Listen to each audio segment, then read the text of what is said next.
If existence is real, why can we never locate its boundary, limit, or outer edge? This question appears abstract, yet it reveals a deep tension in how human cognition operates. Everyday thinking relies heavily on borders. We organize reality through distinctions such as inside and outside, self and world, beginning and end. These distinctions allow us to function, reason, and communicate. Yet when we attempt to apply this same logic to existence itself, the method fails, no matter how far inquiry extends. Cosmologically or conceptually, no final boundary of existence can be located. The edge always recedes. This raises a critical challenge. Is the absence of an edge a flaw in reality, suggesting vagueness or incompleteness? Or does it reveal a limitation in cognition, which requires boundaries in order to think? To approach this, a distinction must be made between conceptual boundaries, which are mental demarcations, and ontological continuity, which refers to existence as such. Ibn Arabi argues that existence has no edge because boundaries arise from perception, not from being itself. Modern psychological life is strongly shaped by the need for clear limits. Uncertainty, ambiguity, and open-endedness frequently produce anxiety.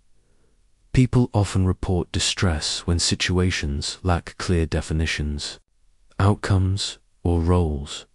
From a cognitive science perspective, this is understandable. The human brain relies on categorization and boundary formation to manage complexity by dividing reality into discrete units. Cognition reduces cognitive load and increases predictability. Behaviorally, this manifests as rigid identities, fixed belief systems, and sharply defined worldviews. These structures provide a sense of security and orientation. When boundaries feel threatened, whether personal, ideological, or social, defensive reactions intensify. Neuroscience confirms this pattern. When boundaries related to self, belief, or territory appear unstable, threat detection systems activate, increasing emotional reactivity and narrowing cognitive flexibility. The core problem emerges here. Humans seek edges to stabilize meaning, while reality itself resists final containment.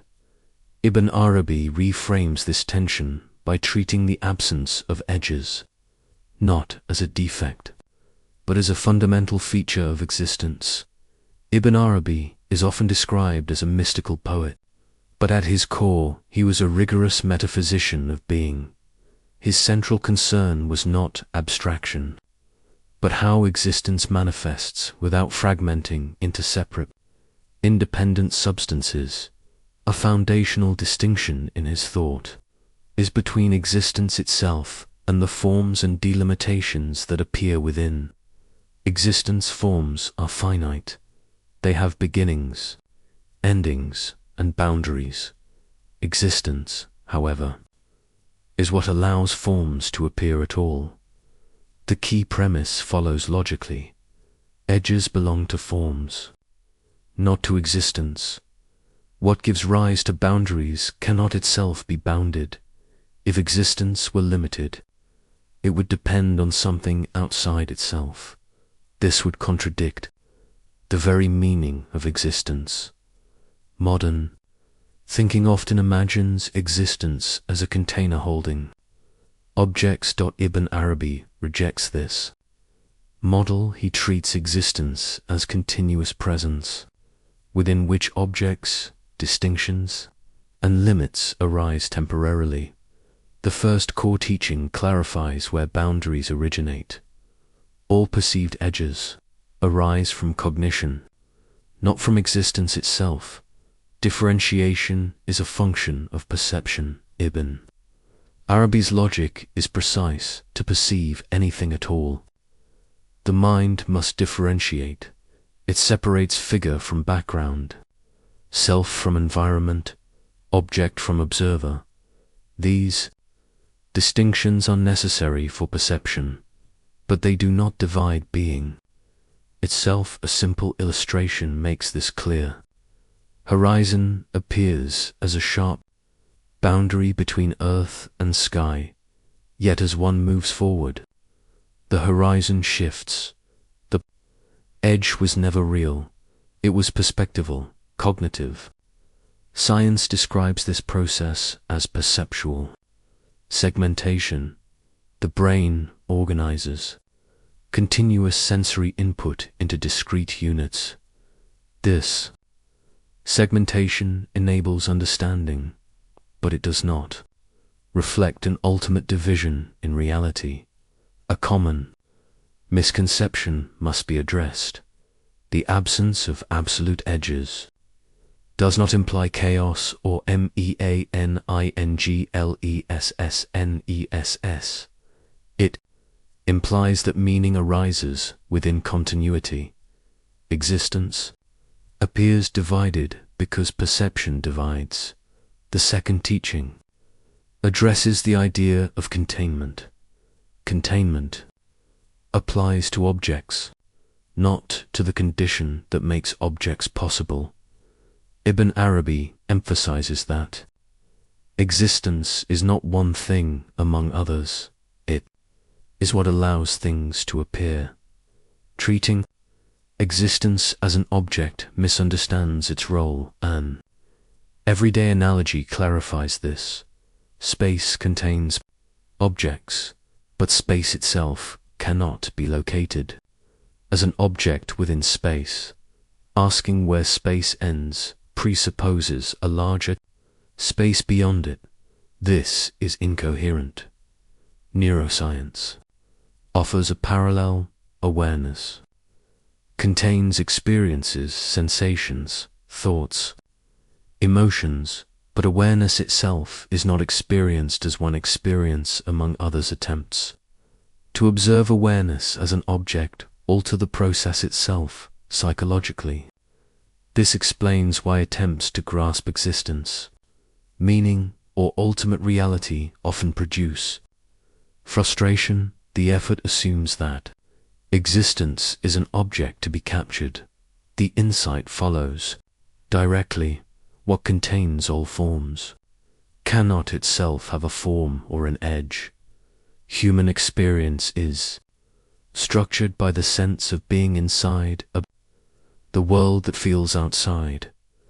This division feels obvious and intuitive, yet Ibn Arabi challenges its ontological validity. He argues that inside and outside distinctions occur within existence, not of existence. They are relational, not absolute. The sense of interiority arises from perspective, not from separation in being cognitive. Science supports this view through research on self-modeling. The brain constructs a functional sense of self with boundaries in order to regulate action and survival. These boundaries are pragmatic, they are not metaphysical. This clarification is crucial. Functional boundaries are necessary for living organisms, but functional boundaries do not imply ontological separation. Existence does not stop at the skin, the mind, or even the cosmos. The sense of edge is perspective. It belongs to viewpoint, not to reality itself. Ibn Arabi extends this logic to theology. Divine being, in his framework, is unlimited because limitation implies dependence. To be limited is to rely on something outside oneself. Conceptually, this means God is not located at the edge of the universe. Divine reality is not a final object beyond all others. Existence itself is divine disclosure. A modern parallel can be drawn from mathematics. Infinity has no outer boundary, yet it is not vague or incoherent. It follows precise internal principles without requiring an endpoint. Psychologically, the demand for final answers and ultimate closure often generates anxiety.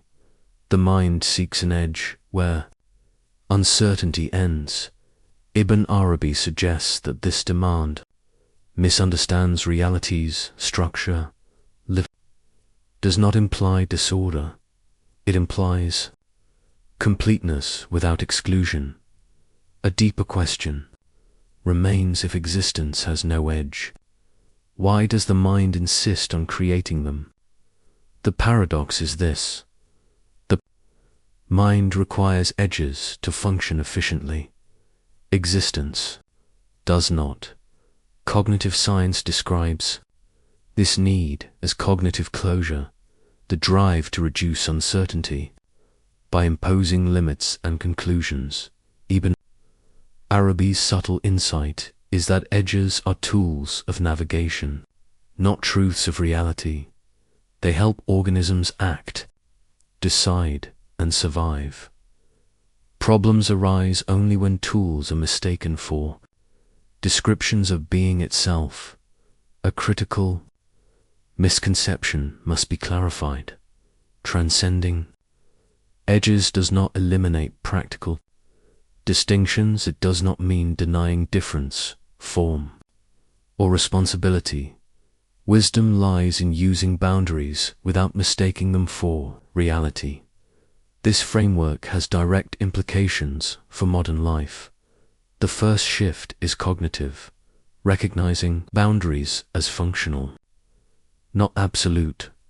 Psychologically, this reduces identity rigidity when beliefs, roles, and self-definitions are seen as provisional. Existential anxiety decreases, flexibility increases. From a neuroscience perspective, this corresponds to improved emotional regulation.